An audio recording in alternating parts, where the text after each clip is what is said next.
plot to hunt out here on Memorial Day, doing a little food plot work.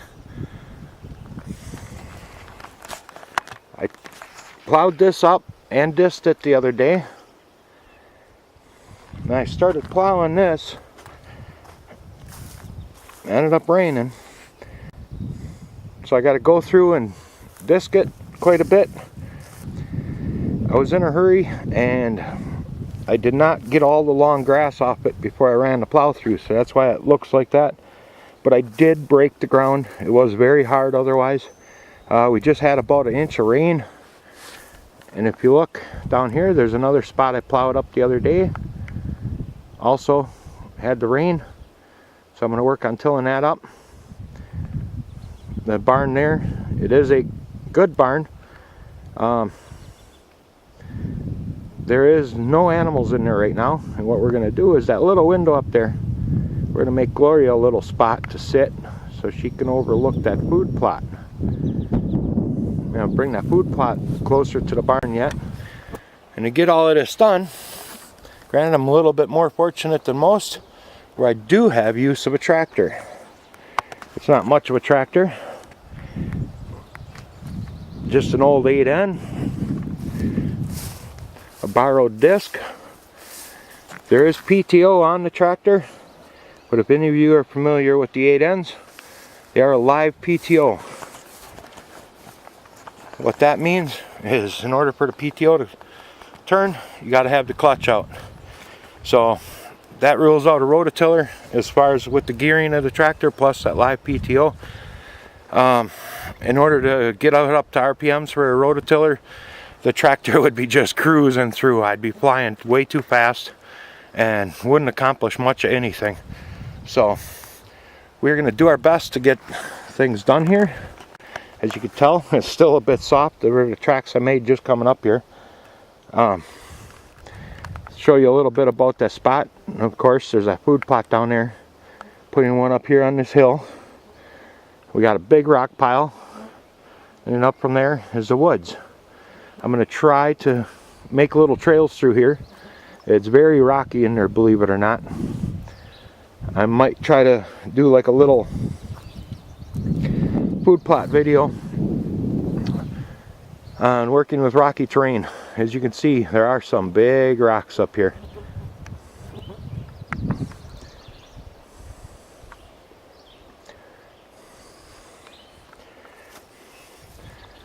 And then from the food plot, we have a cornfield planted here. Rented out the land, and the neighbors rented their land out. Same farmer, he put big cornfield in. So hopefully between the cornfield and the food plots, we'll be seeing lots of deer on this smaller 20-acre plot.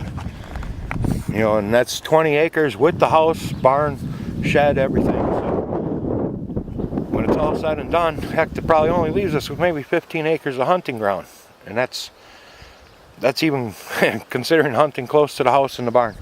So we're going to do what we can.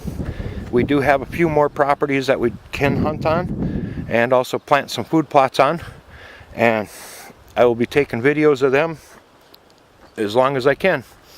All right, thank you. So let's get to work. We'll get this old 8N started, turn the gas on. Just a little push of the key, and she's fired right up.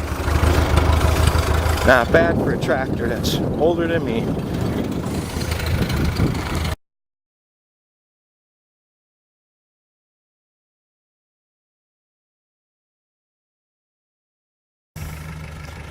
Okay, as you can tell by looking at this, it is starting to break it up a little bit more.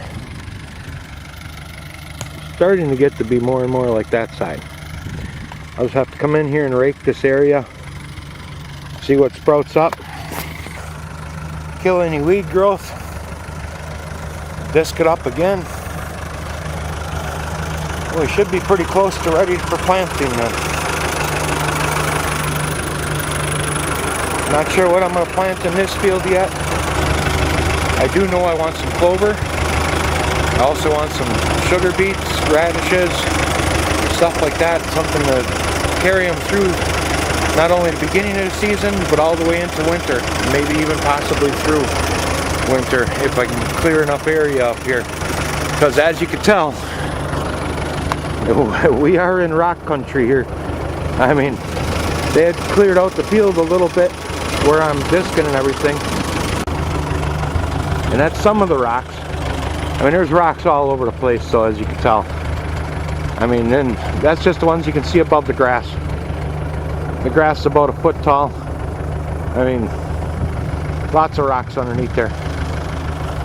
I mean, lots of rocks underneath there. And when I go through with the four-wheeler, I gotta make sure I go slow, otherwise it'll just snap that handlebars on me. Makes the whole hands and wrists a little numb.